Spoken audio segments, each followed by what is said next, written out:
All right, all right. Praise the Lord. Praise the Lord. Woo! I got my voice back a little bit. The devil been trying to shut me up, messing with my voice. Okay, I'm going to let you introduce yourself. I have a guest here with us today, and I'm going to let her introduce herself and I want you to tell them about what you're here to represent. Okay, all right. My name is Harriet Laday-Stoudermire, and I'm part of a group that's formed with a group of ladies, and we're called Team 60. And there's three of us that we have our own little private things that we do, but combining all of our resources together, we formed a group called Team 60, where we do volunteer work out in the community. And one of our projects is going around and trying to create community gardens. And right now, we have a location that they allowed us to do this at, and that's it's called DECA, and it's off of Seminary in Oakland. So we're working the garden there, and we're holding classes, and we're working with seniors and young people, and giving them experience on what it is like to be in the garden and producing our own fruits and vegetables and herbs. And we also have workshops.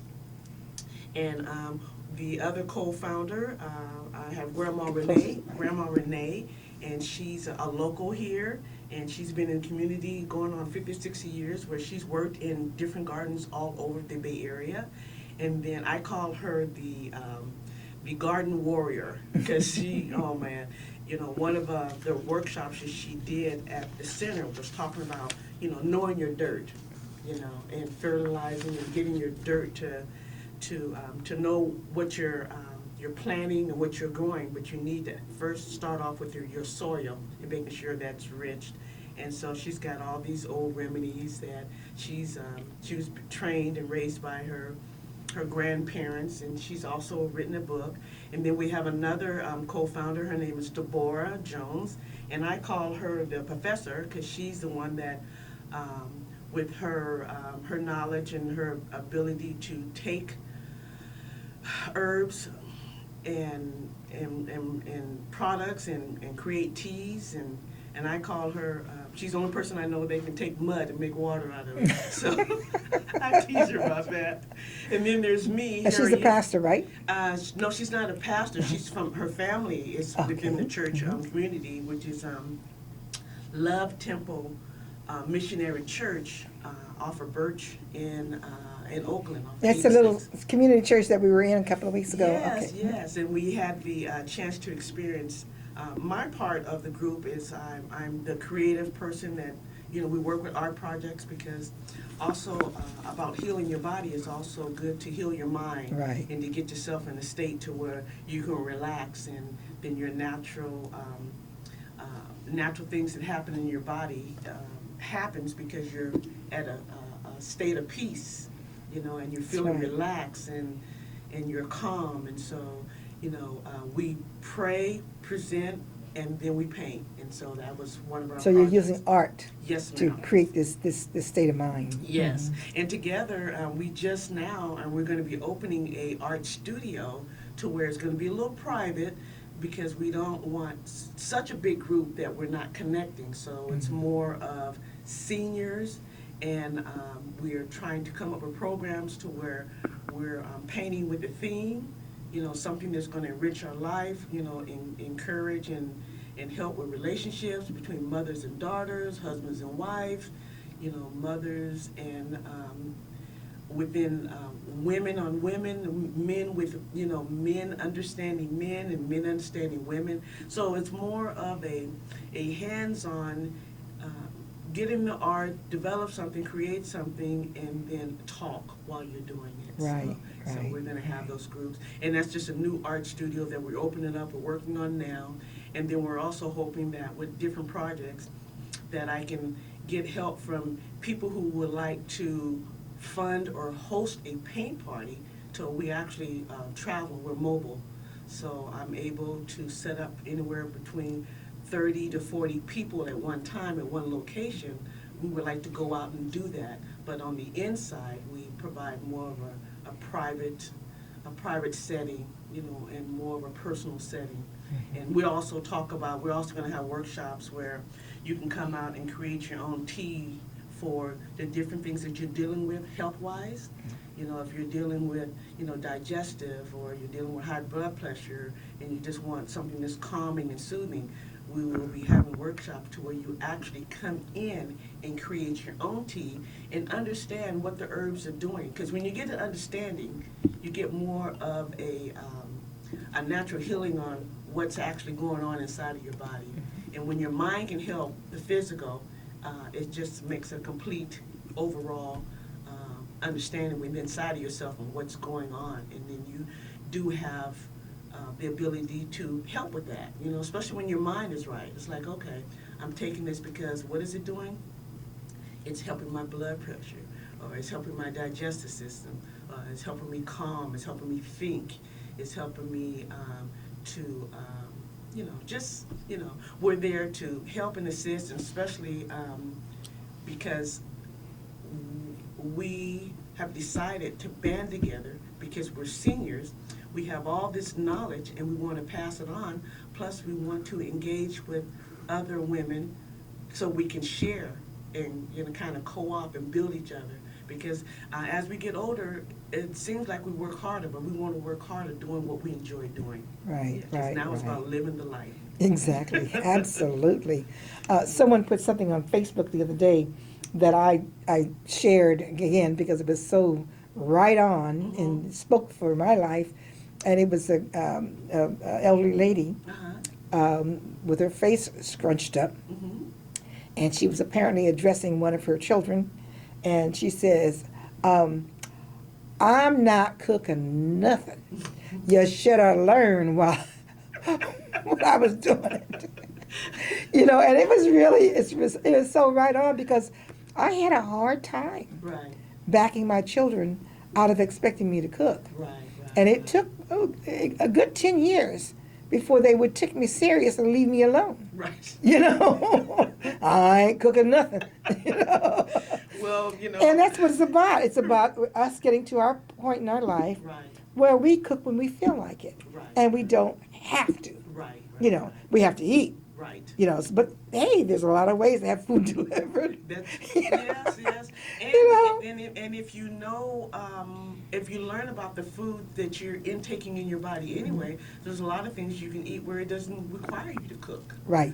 So exactly. I was one of those kids where, and my friends that know me and love me know that I need to stay out of the kitchen. So I never had that problem of tell us what you learned, Mom, because we know you don't know much when it comes about being in the Well, I was kitchen. surprised that, because I'm kind of funny. I won't just eat anybody's food, Yes. I mean, even before I started getting strange, my eating habits. But when my kids started cooking, in fact, even when my husband cooks, I don't want to eat it. I don't want to eat it. I didn't even want to try it, because they don't do it the way I do it, what I mean? And I don't like, was one Thanksgiving with my first marriage, okay? My ex-husband decided he was going to step up and do something for Thanksgiving too, because I used to lay out these huge meals, and I have about 15 courses, And this is the reason my family, sisters and brothers, would always expect me to cook, because I would knock myself out, making all this stuff. So, but my husband was from back east, and he bought duck. And I never ate duck, and I just had a problem, and he bought rabbit. So he had duck and rabbit, and so he's going to try to introduce me to duck and rabbit on Thanksgiving. It wasn't going to happen. What's going to happen? Absolutely not, So, but the way he handled it, he was holding it as he was putting the spices like it was like tweezers, like his fingers were tweezers, and that creeped me out. The way he was handling it, I'll never forget that. I talk about it all the time. I even give him a bad time about it. But I mean, 50 years ago, that's over 50 years ago. And I never forget that, But that's the way it is. We get into our own space, doing what we like, and you eliminate all that stuff that we don't want to be bothered with. Well, my famous story is about making this ultimate meatloaf. And I wanted to make the best meatloaf for my first husband. And so I made that phone call where I called everyone I knew and asked what did they put in their meatloaf. Well, being young and a little naive, everything that they told me was everything that I put in there. From oatmeal to crackers to That's okay. That was okay. onions, Yeah, that was okay. Yeah, but I put so much wine and beer that my meatloaf exploded. These poor husbands, these young husbands. But my first husband was very lucky because I cooked at home with my family before I got married. I mean, I did a lot of cooking, and then I had my own place too, and and they would still gather around. My sisters and brothers would gather for me to do the cooking and the driving. When we went on trips, they preferred for me to drive because I didn't get lost. Yes. I had a strong GPS in my brain. Yeah. But there was always that one child that when you have a big cook like that, when people are cooking together, there's that one child, and I was that child that did all the chopping up. Oh yeah. Yeah, so I never really got into the because my sisters and brothers, they're all good cooks. Well, my sister Paulette was the one for me. She was always willing to help, support the cooking. Okay, we're gonna take a little break. Okay. Back.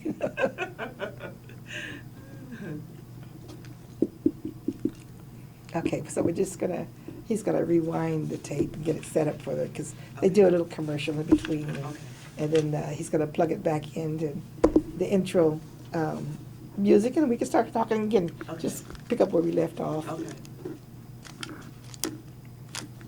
And he did say we could do the second show because we have some time to run over. Okay. He's going to give us some time to run over. Okay.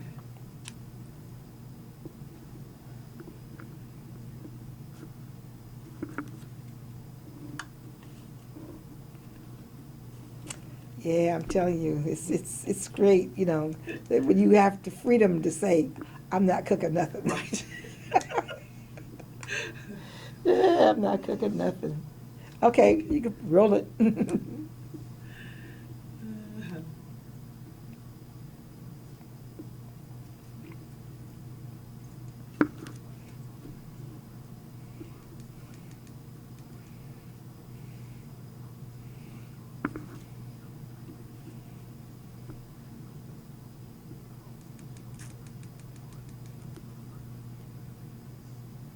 All right, we're here again with Henrietta. So Henrietta, what I was going to say was, one thing I did notice is when the painting started, people started to get into their zones, and there was like a peace that came over the room. They were getting settled in, they were getting serious about what they were doing, and then the minds started to open up. Right. The conversation started, Yes. and the conversation got deep. Yes. And sensitive, I don't mean the people were sensitive, but it was caring and sensitive. Yes. Comments were coming forward. Right. And it was like a healing conversation, sharing in-depth information started to flow. Right. And that was really, really nice. And those, I found it would make people receptive to receiving information, as well as put them in a creative state of mind where things start to flow from their mind and participating in the conversation. Right. Very, very rich conversation. Right. And where we are different than other paint groups is that we have a theme, and that theme is to draw out those memories, because the particular one that we did on the event that you saw and participated in was called Come Sunday Morning. And everyone has a story about Come Sunday Morning, about the process, about what it was like back then when, that was a big deal.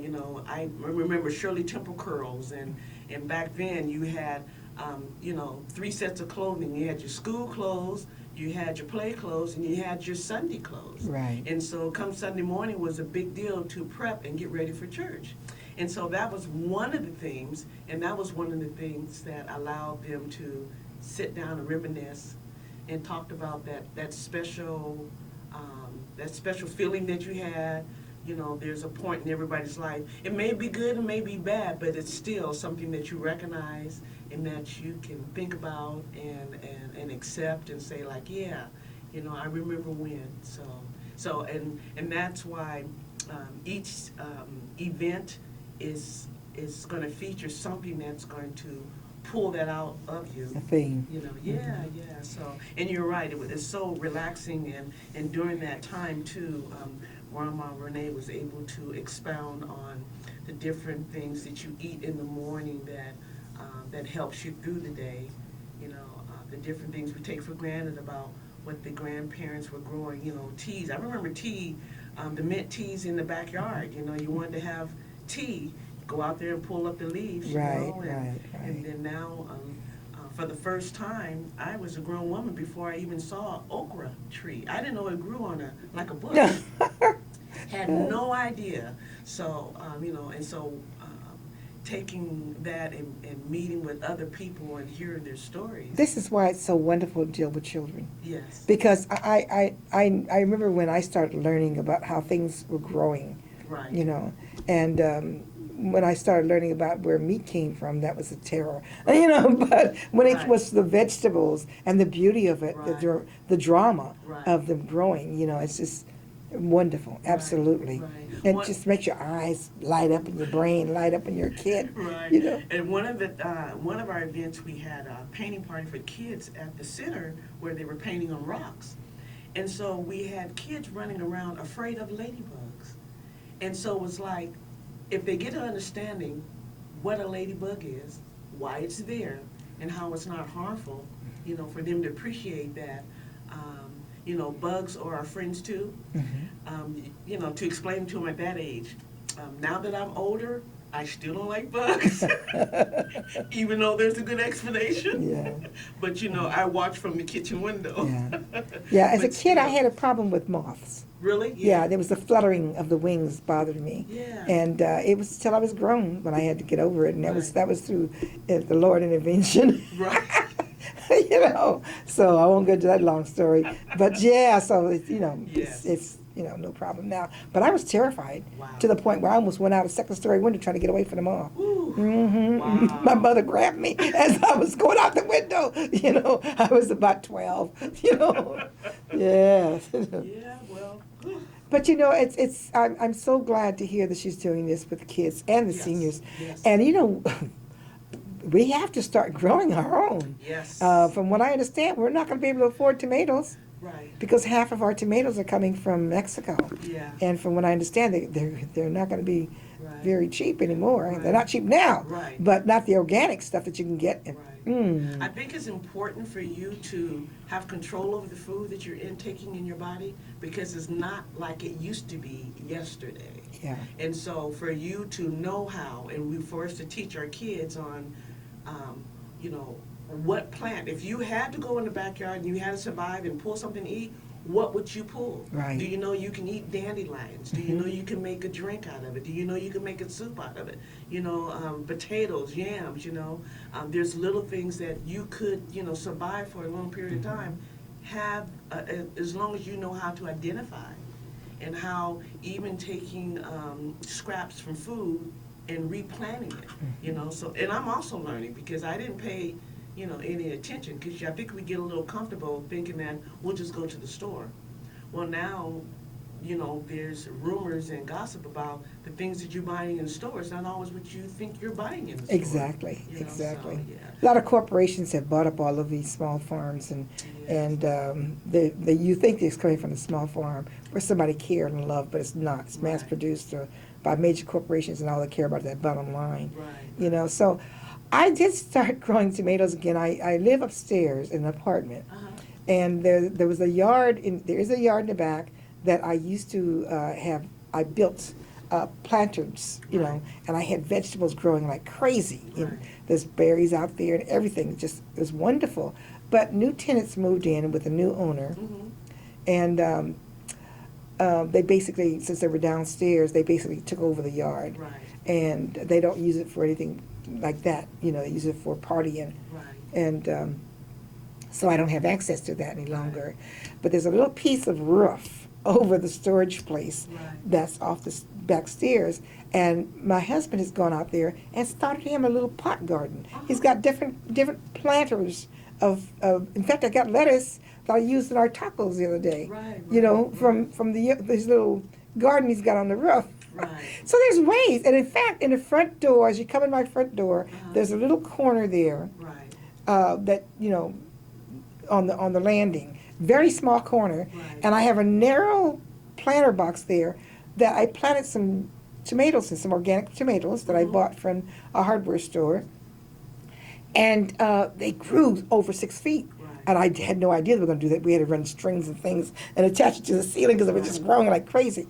But the best tomatoes, little ones, Right. but right. delicious, off the hook, fabulous. And I see it's coming back this Right, year. right, right. The leaves are coming out and flowers are starting to bud again. Right. I'm looking forward, Right. So everybody's got to get doing this now. And you know what? That brings us to another thing that we have a concern about. You have a lot of fruits and vegetables in the community that's being wasted.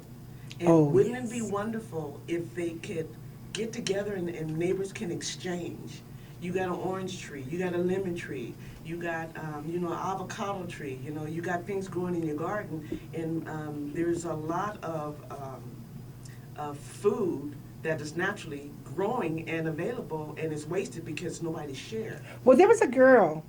I used to have this little tiny house in East Oakland, in the Laurel district, and the yard was 100 feet deep, and it had all of these magnificent trees in it. I mean, every kind of fruit tree you can imagine, and including figs, both kinds. Ooh, yes, it was fabulous. Cherries and apples and oranges and everything. And there was a girl who came down one day and asked me, could she have them? I said, help yourself, because it was more than enough for us. And anybody can help. They're welcome, And she used to get boxes and boxes of fruit. I had no idea what she was doing with them, but eventually someone told me that she was taking them to a grocery store and selling to the grocery store as organic. And they were organic. Wow. But she was making a little living out of it, and that's fine. I wasn't doing anything with them. They were falling on the ground. And I see that quite often. Where people are starving, literally starving for the nutrition that comes from all of this stuff, and it's sitting on the ground and rotting. So we've got to get into that. The churches should send people out. The neighbors should call. If you've got a tree, that's bearing fruit that you cannot use, give your local church a call and ask for one of the young people to come out, gather it up, and go bag it up and share it. Give it away. Give it away. There's homeless people that would love to have it. So we only have a couple of minutes left. I want you to give the information to where they can find you if they want to participate in this program and have you come to their church or their senior complex or whatever to do this. Okay. Well, right now, it's free in Oakland. We have our senior gardening workshop, and that's going to be off of Seminary and East 14th Street. And you can see us there on Wednesday or contact it's a group called DACA. And what is the address on that? The address is 5818 International Boulevard in Oakland. And their phone number, can I give their phone number? Is area code 510-615-5807. Now, if people want you to come outside of Oakland to do a paint activity, how would they contact you? They can contact me at Harriet Laday-Enterprise gmail.com, or you can call me at area code 510-695-7374. Okay, since your name is so unusual, let's go through that phone number again. Okay. Again, it's H. Laday, Laday, Enterprise at gmail.com. Phone number, area code 510-695-7374. Now, do you have a website? I'm working on a website, but I do Facebook. Okay, I want you to give me your information, and I'll put it on my website. Okay. All right, we're gonna have to sign off now, but can you come for another show? Yes, I can. And thank you very much for the invite. All right. I appreciate you reaching out to me. All right, God bless you. Thank you very much. Thank you. God bless you all out there, too. I love you.